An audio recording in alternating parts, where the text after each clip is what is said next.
Bonjour à tous, j'espère que vous allez excellemment bien et aujourd'hui il va falloir aller bien parce qu'on va parler de quelque chose qui fait peur en ce moment. On va parler du coronavirus et de son impact pour le cyclisme, plus particulièrement dans cette vidéo. On fera une autre vidéo, on fera pour le moment 3 vidéos coronavirus. On surfe un petit peu sur le mouvement, mais pas du tout, parce que pour l'instant, il n'y a personne qui en a parlé. On en parlera. On en fera une autre sur la Formule 1, des conséquences que ça peut avoir sur la Formule 1 et sur la moto pour une troisième. Alors, on fera Formule 1, Formula I, je pense. Hein. On fera plusieurs disciplines de sport automobile et puis on fera la moto également, avec pourquoi pas le Superbike, mais voilà, je ne suis pas un spécialiste du Superbike. Mais on commence avec le cyclisme. Peut-être pas sans savoir hein, que depuis le 27 février, j'avais pas fait de vidéo sur l'UAE Tour, mais l'UAE Tour a été arrêté, annulé à cause de 2 cas de coronavirus. Alors, l'histoire est assez floue. Ce sont 2 membres de staff italiens. On ne sait pas si c'est d'une équipe italienne.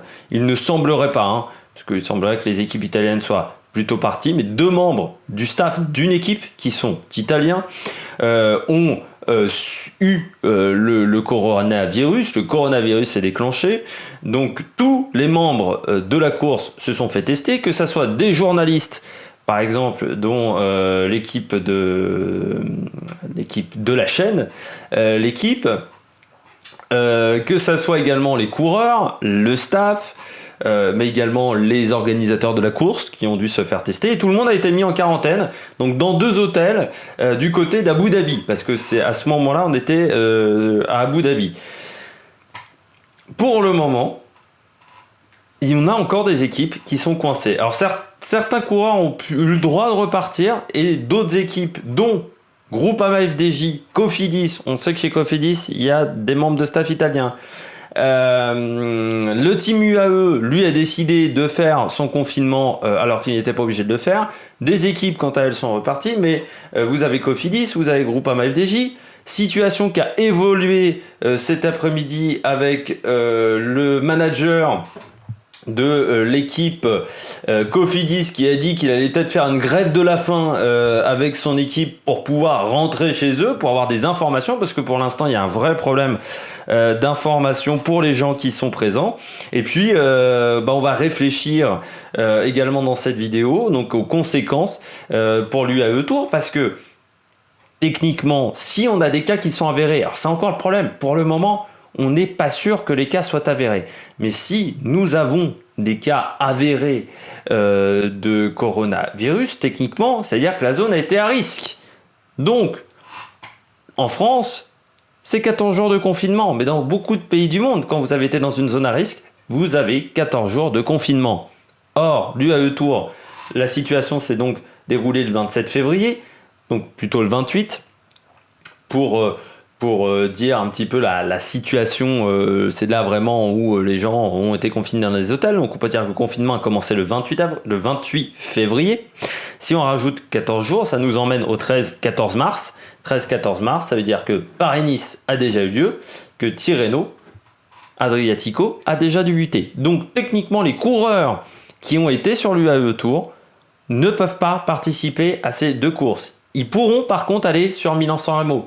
Mais imaginez-vous si vous n'êtes pas entraîné pendant 14 jours parce que vous avez été confiné ou que vous n'avez fait que du home trainer, en sachant que certains coureurs n'aiment pas le home trainer. C'est un peu comme le simulateur en F1. Certains pilotes n'aiment pas le home trainer, préfèrent sortir et sortir même quand il fait -5. Donc comment ces coureurs-là vont faire pour bien s'entraîner? Et aujourd'hui, faire Milan-San Remo sans s'être bien entraîné, c'est même pas la peine. C'est 300 km de course. En sachant qu'on a appris aussi aujourd'hui, juste pour information, parce que sinon je vais l'oublier, j'ai oublié de le marquer sur ma petite fiche, que les courses organisées par RTS, il faut savoir, si vous ne le saviez pas, qu'il y a 2 grands organisateurs de courses. Nous avons en France ASO, qui organise Liège-Bastogne-Liège, le Tour de France, Paris-Nice, également le Tour du Qatar. À une époque, c'était eux qui organisaient, maintenant ça n'existe plus. Ils organisent également Paris-Roubaix, voilà, ou Paris-Tour. Et puis vous avez RTS, qui est l'organisateur de course italien, donc qui fait le Giro, le Tour d'Italie, mais qui fait également Tirreno-Adriatico, Milan-San Remo, l'Estrade Bianche, qui vont débuter. Donc tous ces coureurs-là ne pourront pas faire non plus l'Estrade Bianche qui auront lieu samedi. Les Trois Vallées Varésines, ou également le Tour de Lombardie en fin de saison. Et le Tour des Alpes également, qui a lieu avant le Tour d'Italie. Donc RTS organisera pour le moment Milan-San Remo, Strade Bianche et Tirreno-Adriatico ne sont pas impactés par le coronavirus, c'est ce qu'a annoncé le directeur de l'entreprise. On revient du côté de l'UAE Tour qui est géré également par RTS. Pour l'instant, on est dans une situation de confinement, les coureurs ne peuvent pas sortir. Donc il y a quand même une situation qui est très grave, hein. Du côté de Cofidis, faire une grève de la faim, c'est dire que y a quand même un problème. Et pour le moment, David Lappartient, le président français de l'UCI, et l'UCI, dans son intégralité, ne parle absolument pas du coronavirus, alors qu'on a entendu la FIFA en parler, on a entendu le CIO en parler. Pour l'instant, du côté de David Lappartient, on n'en parle absolument pas, ce qui semble sidérant. On ne parle surtout pas de la situation au niveau de l'UAE Tour, où on aimerait bien savoir ce qui se passe en ce moment, et les équipes qui sont World Tour, hein, c'est les équipes de première division, c'est le top du cyclisme mondial, le top des coureurs ne savent pas ce qui se passe. C'est quand même incroyable que l'UCI ne fasse rien en ce moment, ne demande pas des comptes à RTS. Donc là, on est quand même dans une situation incroyable, et surtout que l'UCI ne donne pas d'informations sur les coureurs qui sont allés autour de l'UAE, s'ils pourront ou non participer à Paris-Nice, qui commence dimanche prochain, et à Tirreno-Adriatico, qui commence mercredi. Pas le mercredi de cette semaine, le mercredi de la semaine d'après. Ce qui semble incroyable, parce que si ça a été une zone à risque, normalement c'est confinement, normalement ils n'ont pas le droit de courir. Sauf que pour les équipes World Tour, il faut trouver d'autres coureurs à mettre dans les équipes qui partent à Paris-Nice et à Tirreno-Adriatico. Donc il faut le prévoir quand même un minimum à l'avance, parce qu'il faut que les coureurs accélèrent peut-être leur mise en forme, changent un petit peu leur programme d'entraînement. Ça va changer forcément le programme de course, parce qu'il y a des coureurs qui vont se retrouver avec plus de jours de course qu'ils ne devraient en avoir si on se retrouve dans la situation où les coureurs sont confinés. Et ça va avoir forcément un impact. Par exemple, si vous préparez la Vuelta en fin de saison, que vous avez misé toute votre saison sur la Vuelta sur le mois d'août, le mois de septembre. Il y a certains coureurs qui font ça. C'était le cas par exemple de Chris Horner. Et que vous êtes obligé d'aller sur Tirreno-Adriatico ou sur Paris-Nice alors que ce n'était pas prévu. Déjà, vous allez aller sur ces courses-là en n'étant pas du tout en forme parce que vous n'aurez quasiment pas couru. Et surtout, vous allez vous retrouver en fin de saison avec 7-8 jours de course en trop si vous ne changez pas votre programme, ce qui fait que vous allez peut-être avoir une dernière semaine de Vuelta compliquée.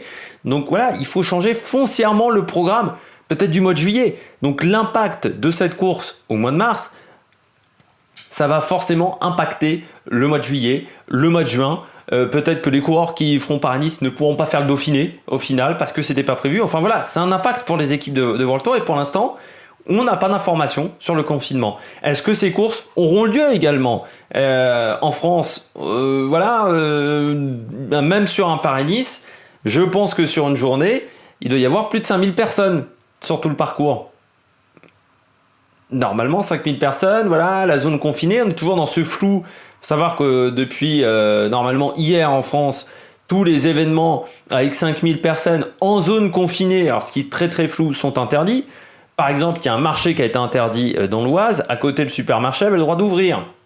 Il y a des matchs de foot qui ont eu lieu hier, par exemple, Saint-Étienne-Lyon, on a eu une course cycliste, la Drôme Classique, qui ont eu lieu. Par contre, le Salon d'agriculture et le semi-marathon de Paris n'ont pas pu avoir lieu. Donc vous voyez, on est en plus dans un imbroglio juridique en ce moment qui n'a pas été clarifié pour le moment par la ministre des Sports, qui doit recevoir les présidents de fédération et peut-être les organisateurs, mais ça n'avait même pas l'air d'être encore le cas il y a quelques heures. Enfin, l'information n'a pas circulé. Donc on est vraiment dans une situation d'un flou juridique qui est assez important. Plus l'UCI qui ne communique pas aujourd'hui, qui ne dit rien. Très clairement, aujourd'hui, on ne sait pas comment vont se dérouler Paris-Nice, Tirreno Adriatico, l'Estradé Blanche, enfin toutes ces grandes courses qui sont pourtant des courses majeures du calendrier. Paris-Nice, Tirreno Adriatico, ce sont des courses majeures. Donc c'est assez incroyable. Alors, on n'oublie pas non plus les autres courses françaises, parce que là je parle de Paris-Nice, mais n'oublions pas le Dauphiné qui a lieu au mois de juin, n'oublions pas également Paris-Camembert par exemple, les manches de Coupe de France, le Trophée des grimpeurs, les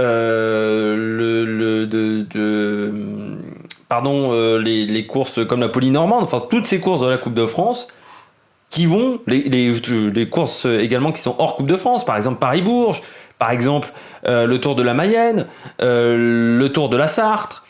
Ces courses françaises-là vont forcément être impactées. Est-ce qu'elles devront annuler leurs courses? Est-ce qu'elles devront décaler leurs courses? Est-ce qu'on aura la possibilité de décaler leurs courses? Pour l'instant, pas plus d'informations de la part de l'UCI, pas plus d'informations de la part de la Fédération française de cyclisme. Aucune information également du côté du ministère des Sports. Donc ça commence quand même à devenir un peu inquiétant parce que le Trophée des grimpeurs Paris-Vimoutier, enfin Paris-Camembert, c'est au mois d'avril. Le mois d'avril arrive très vite. C'est même fin mars, début avril. On a également le Tour de Bretagne, le Cray-Braze Elite, j'espère ne pas écorcher le nom. Vous avez le Trobon-Léon, enfin toutes ces courses-là. Quand même inquiétant aujourd'hui de ne pas savoir ce qui va se passer. L'image est un peu dégueulasse sur la caméra, je suis en train de m'en apercevoir. Normalement, il fait jour dehors, c'est juste qu'il y a un énorme nuage noir qui est en train de passer. Donc voilà, l'image, c'est comme s'il faisait nuit là dehors. C'est assez incroyable. Bon, on continue avec ce coronavirus. Imaginons, donc là, que les coureurs qui sont sur l'UAE Tour ne peuvent pas participer. Combien de coureurs importants vont être impactés? Imaginons Adam Yates, Pogacar, Lutsenko, Gaudu, le français, Maïka, Kelderman, Zakharine, Formolo, Ulissi, même des top coureurs.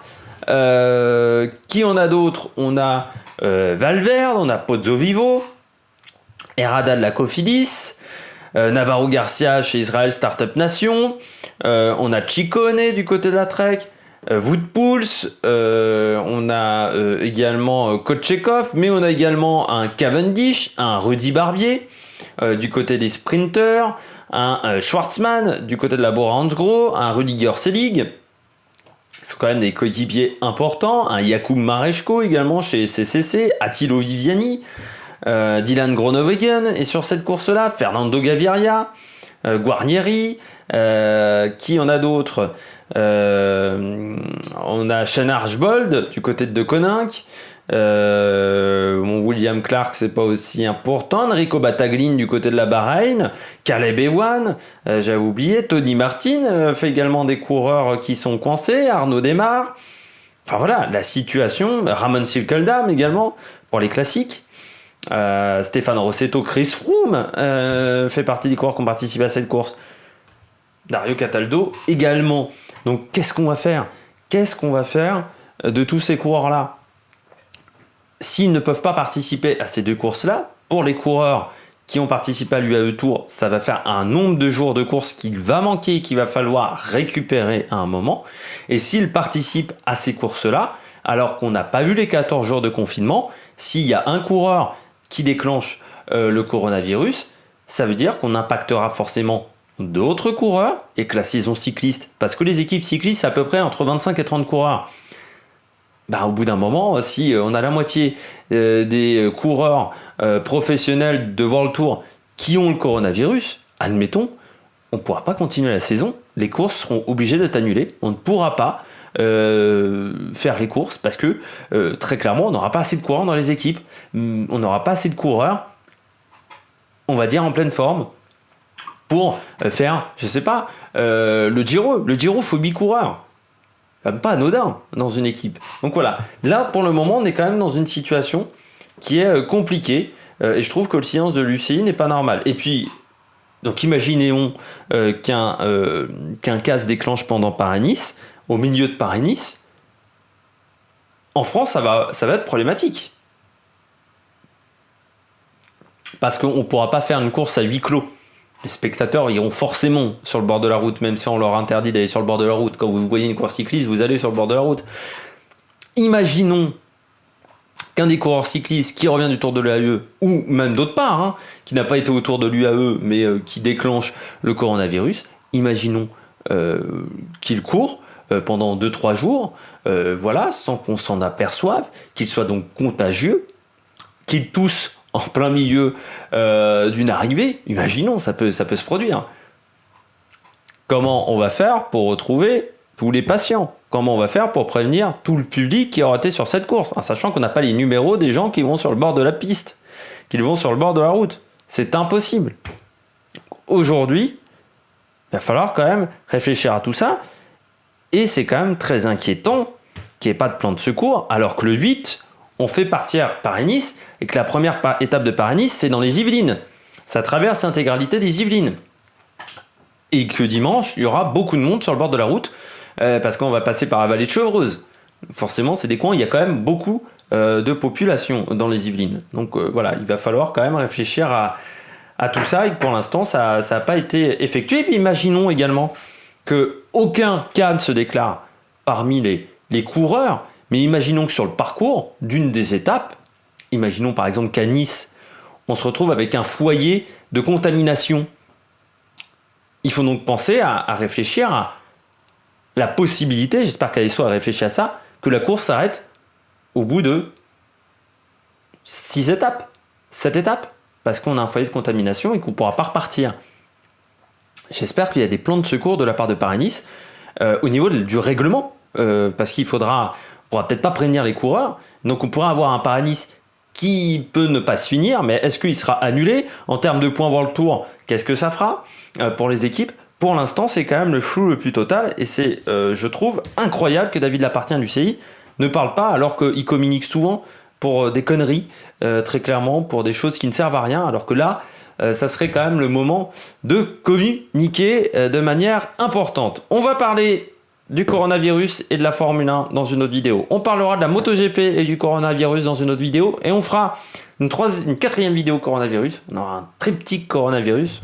Enfin, pas un triptyque c'est 3 vidéos. Un 4 trick, je sais pas comment le dire. Bon, on aura 4 vidéos sur le sujet, tout simplement. Avec les Jeux Olympiques, on parlera est-ce qu'on peut, s'il y a des cas qui se déclenchent, est-ce que les Jeux peuvent être annulés? Que se passera-t-il si les Jeux sont annulés? Enfin, ça pose beaucoup de questions, le coronavirus.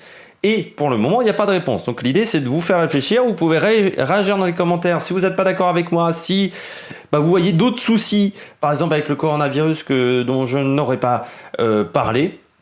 N'hésitez pas à vous abonner à la chaîne, n'hésitez pas à mettre un pouce bleu. Puis nous, on se retrouve pour de nouvelles aventures sur l'Amérique Production. Ciao, ciao!